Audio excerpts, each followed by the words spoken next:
우리 모두가 믿는 기독교를 부활의 종교라고 말합니다. 기독교에 있어서 부활절은 너무나 중요하고, 그래서 기독교인들은 부활절이 되면 이날을 축하하고 기뻐하고 축제를 벌입니다. 오늘 우리가 우리 아이들의 율동도 보고, 또 청소년부의 찬양팀, 그리고 어른들의 리코더 연주, 다 이렇게 우리가 예배하는 그 모든 이유는 바로 예수님이 살아나셨기 때문입니다. 우리 다 함께 큰 소리로 따라해 볼까요? 예수님이 살아나셨습니다. 정말로, 참으로 예수님이 사셨습니다. 여러분, 이 사실을 믿으십니까? 예. 예수님이 다시 살아나셨다, 이 사실은 너무나 중요한 그러한 진리입니다. 그런데 사실 이 부활의 이야기를 믿는다라는 것은 결코 쉽지 않습니다. 그것을 믿는 것보다 오히려 믿지 않는 것, 믿지 못하는 게 더 자연스러운 것 같아 보입니다. 하지만 부활이 믿기 어려워서 그것을 안 믿으려고 한다면, 반대로 뒤집어서 그 일어난 모든 일을 보고도 부활을 부인하려고 한다면 그것이 오히려 더 어렵다라는 것을 우리가 알아야 합니다. 처음에 제자들이 예수님이 부활하셨다라는 얘기를 들었을 때 그들은 그게 믿기지 않았습니다. 그래서 믿지 못했다라고 성경은 이야기합니다.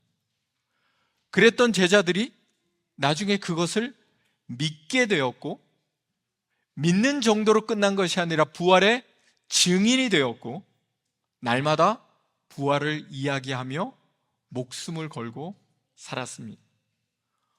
어떻게 그 믿기지 않는 부활을 믿게 됐을까요? 부활을 믿게 되었다는 것이 또 어떤 메시지를 주는 것인지 생각해 보려고 합니다. 예수님의 부활을 제자들은 처음에는 상상도 못했고 기대하지도 못했고, 심지어 눈으로 그것을 보고도 믿지 못했다라고 얘기합니다. 이 말이 무슨 뜻이냐면요, 그들이 의도적으로 예수님이 살아났다고 꾸미지 않았다는 사실을 증거하는 겁니다. 그럴 이유도, 그럴 마음도, 그럴 여유도 그들에게는 없었습니다. 부활을 믿으려고 해서 믿은 게 아니라 믿지 못하고 있는 그들을 믿게 하나님이 만드셨다라고 성경은 이야기합니다. 처음에 단지 그들은 예수님의 죽음을 슬퍼할 뿐이었습니다. 그냥 시체라도 오래 간직하자, 시체에 향품을 바르려고 했던 것이 그들이 했던 전부였습니다.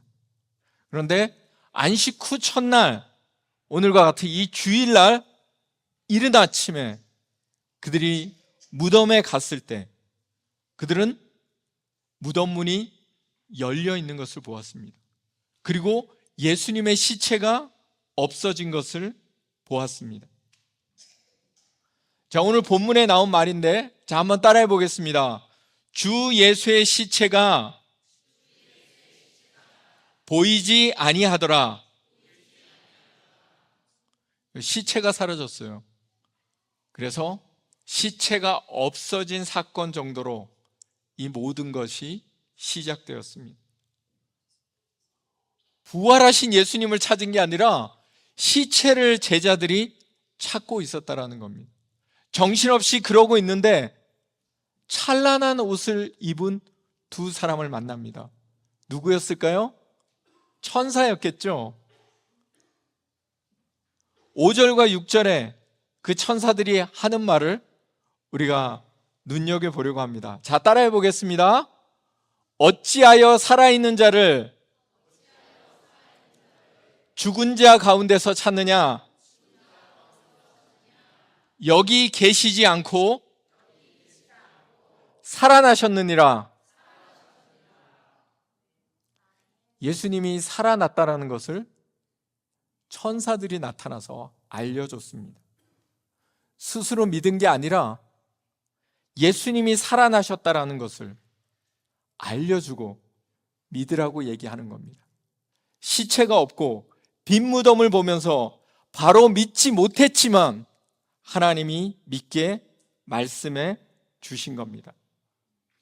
예수님이 죽지 않고 살아나셨다라는 것은 엄청난 사건입니다. 여러분, 인간이 가장 무서워하는 게 죽음입니다. 죽으면 모든 것이 끝난다라고 생각합니다. 그래서 평소에 큰 소리를 치고 고개를 뻣뻣하게 들던 사람도 죽음 앞에서는 아무것도 하지 못하는 것이, 인간의 한계가 철저히 드러나는 것이 죽음입니다. 근데 예수님이 그 한계를 깨트리고 살아나셨다라는 겁니다. 그 어떤 인간의 한계도 하나님이 넘어설 수 있다라는 것을 알려주신 겁니다. 기독교는 인간의 지식, 경험, 생각을 넘어서서 하나님이 일하신다라는 것을 보여줍니다. 인간의 힘으로 도저히 안 된다, 어떻게 그럴 수 있느냐, 그런 것이 너무나 많지만, 그런데 그런 우리를 하나님이 넘어서게 하신다라는 겁니다. 우리가 마주한 현실이 어쩌면 너무나 힘들고 너무나 어려울지 모르지만 하나님은 그 모든 것을 이길 수 있게 하시는 분이다, 성경이 말하는 겁니다. 죽음에서 다시 살아나신 하나님이 모든 것을 하실 수 있는 능력의 하나님이다 라고 성경은 이야기합니다. 부활의 주님을 만날 때 여러분의 삶이 변화될 줄 믿습니다. 여러분, 안 되는 게 뭐가 있습니까? 그동안 실패했던 게 무엇입니까? 예수님을 만나면 그 모든 것이 변화될 줄 믿습니다. 이 부활의 사건을 천사가 전해줬는데 한 가지 사실을 더 이야기했습니다. 뭘 얘기했냐면요, 이 부활의 사건이 이미 예수님이 전에 얘기해 주셨던 일이었다라고 얘기합니다.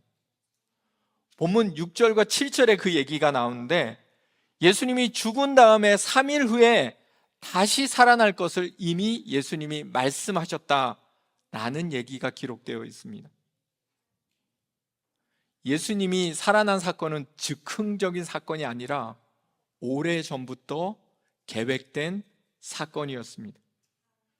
죽은 자 가운데서 살아나실 것이라는 이것을 예수님이 제자들에게 가르쳐 주시고 알려주시고 여러 번 말씀하셨던 사건입니다.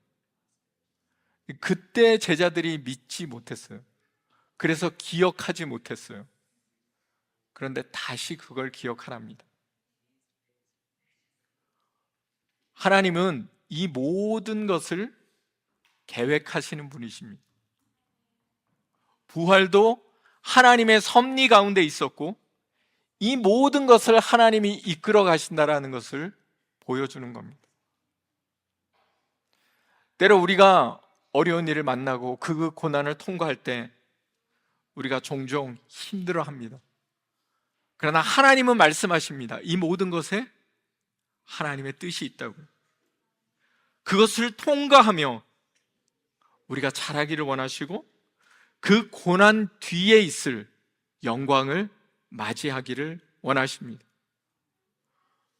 어쩌다 사는 인생이 아니라 하나님이 미리 준비하시고 하나님이 계획하시고 이루어 가실 그 인생을 살라고 그것을 이끌어 가신다고 하나님이 말씀하시는 겁니다.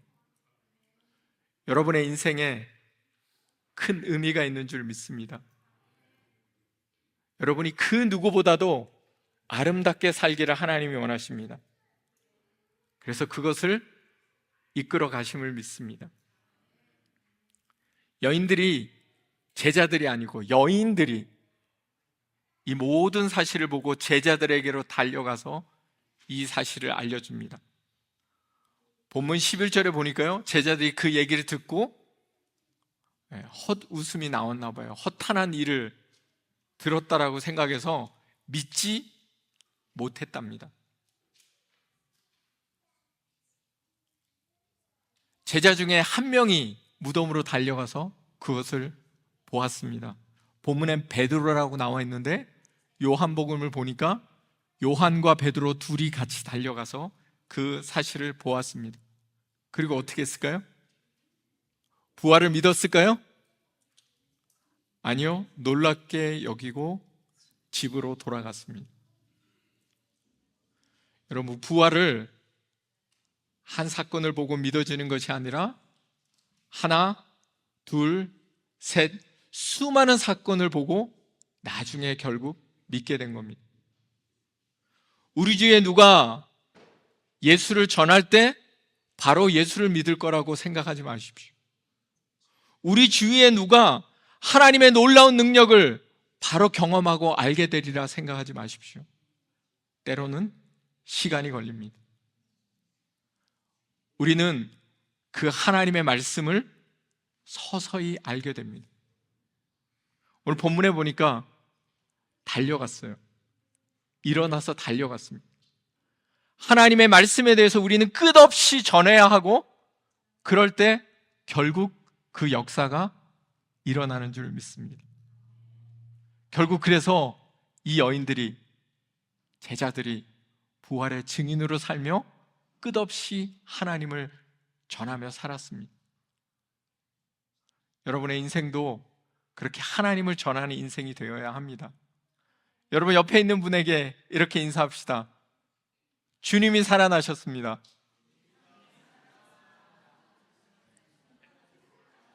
예. He is risen indeed. 여러분 그것을 믿으십니까? 예. 저는 여러분이 다 믿을 거라고 생각하지 않습니다. 그러나 하나님은 여러분을 믿게 만드실 것입니다. 믿을 수 있도록 먼저 하나님을 만난 사람을 여러분 주위에 보내주실 겁니다. 그분을 통해서 하나님의 살아계심을 증거하길 원하십니다.